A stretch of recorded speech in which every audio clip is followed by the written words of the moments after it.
नमस्कार दोस्तों, आइए आज हम रानी लक्ष्मीबाई के जीवन संघर्ष के बारे में जानेंगे। सबसे पहले हम ये जानेंगे कि रानी लक्ष्मीबाई का जन्म कहाँ और कब हुआ था। तो रानी लक्ष्मीबाई का जन्म 19 नवंबर 1828 ईस्वी को वाराणसी में हुआ था। इनके पिता मोरोपंत तांबे और माता भागीरथी बाई थी। इनके बचपन का नाम मणिकर्णिका था। लोग इन्हें प्यार से मनु के नाम से बुलाते थे। जब ये 4 साल की थी तब इनकी माता का देहांत हो गया था। तभी मोरोपंत तांबे रानी लक्ष्मीबाई को झांसी लेकर चले गए। उसी समय इनके पिता बाजीराव द्वितीय के मराठा शासक की सेवा में थे। झांसी की रानी लक्ष्मीबाई को झांसी में छाबेली के नाम से जाना जाता था। इनके जीवन शैली के बारे में सुभद्रा कुमारी चौहान ने लिखा है कि नाना के संग पढ़ती थी वो, नाना के संग खेली थी, बरछी ढाल कृपाण कटारी उसकी यही सहेली थी। बुंदेलो हर बोलो के मुँह हमने सुनी कहानी थी, खूब लड़ी मर्दानी वह तो झांसी वाली रानी थी। तो उनके जीवन शैली के बारे में सुभद्रा कुमारी चौहान ने ऐसे लिखा है। सुभद्रा कुमारी चौहान ने लिखा है। तो उनकी जो सहेली थी उनकी सहेली का नाम मुंदरा था।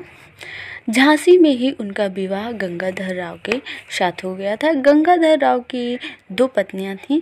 पहली पत्नी उनकी थी रमाबाई और दूसरी थी रानी लक्ष्मीबाई। रानी लक्ष्मीबाई की शादी 14 वर्ष की उम्र में हो गई थी। इसके बाद रानी लक्ष्मीबाई और गंगाधर राव का पुत्र हुआ, जो दुर्भाग्यवश 4 महीने के बाद उसकी मृत्यु हो गई। राजा पुत्र वियोग में बीमार पड़ गए और अशांत रहने लगे। तब रानी लक्ष्मीबाई ने दत्तक पुत्र आनंदराव को गोद लिया था। फिर 1851 ईस्वी में उनका नामकरण किया, जिसका नाम दामोदर राव रखा। फिर रानी लक्ष्मीबाई पर एक घोर संकट सामने आ खड़ा हुआ कि राजा गंगाधर राव की मृत्यु हो गई थी 1853 ईस्वी को। राजा की मृत्यु सुनकर लॉर्ड डलहौजी बहुत खुश हुआ, क्योंकि उस समय लॉर्ड डलहौजी गवर्नर जनरल था। उसे हड़प की नीति अपनानी थी। रानी ने मुकदमे भी लड़ी। रानी ने एक मुकदमा लड़ा जो कि जीती नहीं थी। इसके बाद उन्हें झांसी का किला छोड़ना पड़ा। ये झांसी की किला किसने बनवाया था, ये इसके बारे में झांसी की किला के और नाम है। तो झांसी की किला को बलवंत का किला के नाम से भी जाना जाता है। ये तारे के समान दिखता था, इसीलिए इसे तारा दुर्ग भी कहा जाता था। तो झांसी का किला जो है ओरछा के एक राजकुमार बीर सिंह बुंदेला ने 1613 ईस्वी में बनवाया था। इसे बांग्ला पहाड़ी का किला भी बोलते हैं।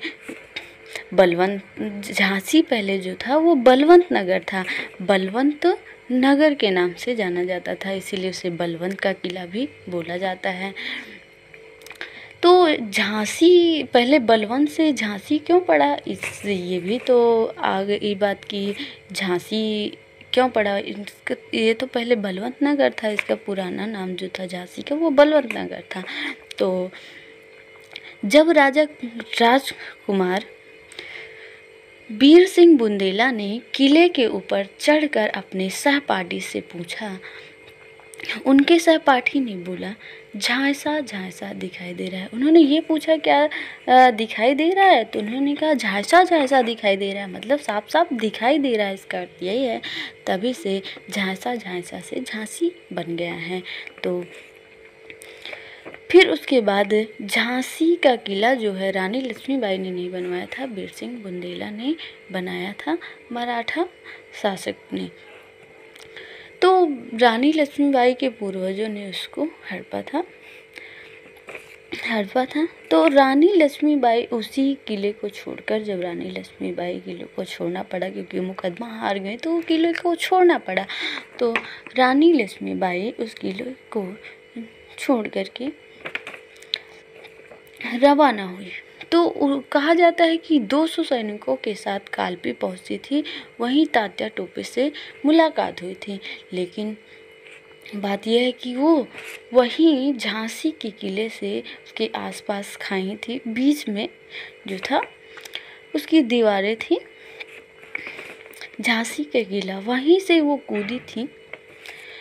285 फीट ऊंचाई से उन्होंने कूदा था और वहीं से वो घायल हुई थी। उनके का घोड़ा भी वहीं घायल हुआ था।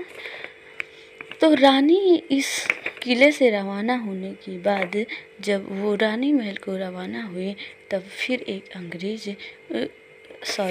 अंग्रेजों ने उनका पीछा किया। यही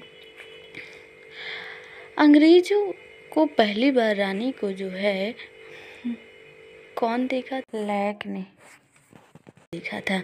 जब अंग्रेजों ने रानी के महल से निकाल दिया तो कैप्टन लैक ने अपनी अखबार में मुफस लाइट में यह छापा था कि रानी को उन्हीं के राज्य से बेदखल कर दिया। तब कैप्टन लैक एक ऐसा अंग्रेज था जो रानी को आमभूसा में